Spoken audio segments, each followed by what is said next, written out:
You have the deadline of September 30th. Lawmakers are not back in session until the beginning of September. In the House's case, I think the second week of September.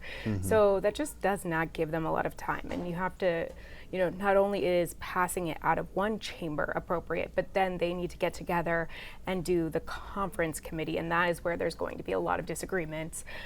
And I will tell you, lawmakers I've spoken with already are concerned. They think that there is a real likelihood that we could see some kind of government shutdown or a very close deadline. Welcome to Reporter's Notebook, where we talk to the Washington Examiner's top journalists about the stories breaking on their beats. I'm Jim Antle. I'm joined today by Congressional Reporter Samantha-Jo Roth. So, SJ, we resolved the debt ceiling issue, at least temporarily, not quickly enough, though, to avoid a downgrade. But we might have another spending-related crisis coming up on Capitol Hill. What can you tell us about the prospects of a government shutdown? Yeah, it's definitely looking like it's looming, potentially. You have the Senate, which is the Appropriations Committee, just passed all 12 of their appropriations bills out of committee. And they do not look anything like the bills that are being introduced in the House of Representatives. The Senate worked in a bipartisan way to craft these bills. They aligned them just like the deal that they struck to get the debt ceiling agreement. A lot of the cuts and some of the all of those things that were laid out in that agreement. Sure. And the House of Representatives has not done the same. There's been obviously an uprising within the far right leaning faction, the House Freedom Caucus. They have been very unhappy with what they've seen. They want to cut spending even further. So their bills just do not look alike. And then you look at the prospect of the timing. So you have the deadline of September 30th. Lawmakers are not back in session until the beginning of September. In the House's case, I think the second week of September. So that just does not give them a lot of time. And you have to, not only is passing it out of one chamber appropriate, but then they need to get together and do the conference committee. And that is where there's going to be a lot of disagreements. And I will tell you, lawmakers I've spoken with already are concerned. They think that there is a real likelihood that we could see some kind of government shutdown or a very close deadline. Right. And so, the Senate's a little bit further along. We're actually quite a lot further along in this process than the House is. But the House is really likely to be the sticking point. Right. And they're also inserting a lot of different amendments into this that obviously Senate Democrats are not going to be okay with. Things involving abortion and other very hot topic issues. So those kinds of things, are obviously poison pills when they come to these kinds of agreements. So it's very clear that the Senate is operating in a much different way than the House, and it's unclear really how they're going to come to a resolution. Especially when you have in the Appropriations Committee, they've already talked about emergency funding for the military, for Ukraine. And obviously this is stuff that the House is not happy about. Specifically, Kevin McCarthy has said that he would not entertain. So you've talked to, outside of the idea of there being all these partisan fights, there's some bipartisan things do still happen in Washington every now and then. And you've talked to some Republican senators who were kind of important to some of President Biden's major legislative achievements. Yeah, so last week I spoke with a number of these senators who voted for the infrastructure bill, who voted for the CHIPS and Science Act. Those were, key Which parts. I always like to think is the Chips and Salsa Act. I love that. I love that. It's, basically encouraging folks in the U.S. to make these chips overseas. Obviously, they're very hard to get during the pandemic. Sure. These two are very big pillars of what, the president is calling Bidenomics. And they had a lot of Republican support. So I spoke to some Senators Romney, Cassidy, all of them very unapologetic for their votes. They're very, they talk about, the president loves to take credit for things that lawmakers on both sides of the aisle are really working hard to achieve. But in the end, none of this stuff would ever be able to be accomplished without the votes of Republican senators.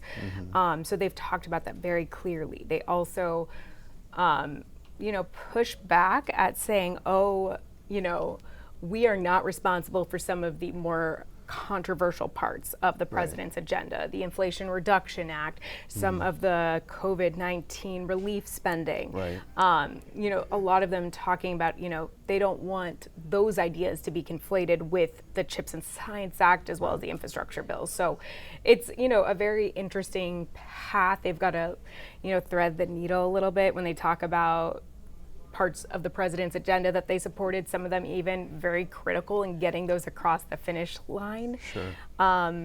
And most of the senators who have done that are very much owning their role in that. Right. I mean, because in the Senate, these bills were, the Inflation Reduction Act and the American Rescue Plan were both passed through reconciliation, which meant you didn't need any Republicans in the Senate. Infrastructure and the semiconductors bill were not passed that way, so they couldn't have passed without Republican support. Absolutely, and they needed that to get that across the finish line.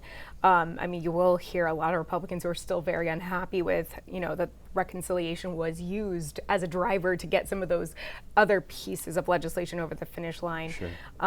But it was super critical for those Republican votes, and in effect, they had a lot of influence over some of those bills. And some of these senators are very proud of the work that they've done, really touting the fact of, in such a polarizing climate that they were able to work across the aisle and get something done for the greater good of the country. So even though they might be cooperating on some things, Republicans would still like to take over the Senate. How are the fundraising and the finances of the Democratic senators whose re-election prospects may well decide which party controls the Senate? How are they all looking financially? So financially, they're looking pretty good, and that is to be expected. A lot of these are very experienced incumbents. It's very early in the cycle.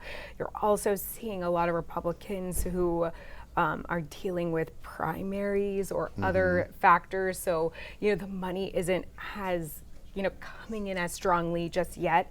But, we're seeing Sherrod Brown, John Tester raising $5 million in the last quarter. I was like, yeah, it was $1 million. Yeah.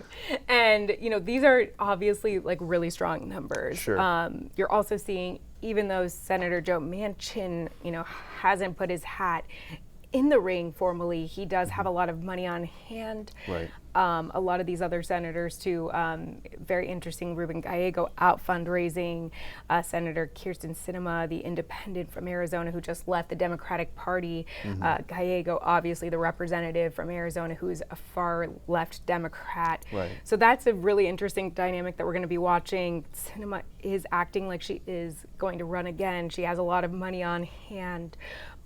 And they may end up competing a bit for donors, since the Democratic donor base, absolutely, they'll both be approaching. Yeah, absolutely. They already are. And it's interesting to see some of the ones that are siding with Gallego early, but it is very early, and she hasn't decided quite yet if she's running again.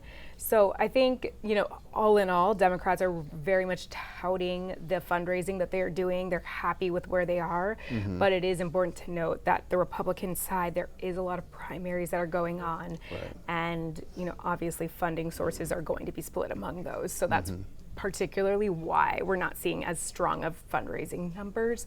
But, some of them would also say, like Jim Justice's team, that he raised a significant amount of money in just a very short amount of time. So, only time is going to tell.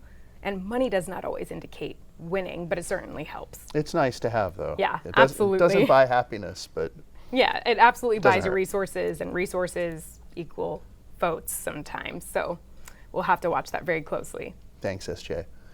You can read Samantha-Jo and the rest of our political team's coverage at washingtonexaminer.com.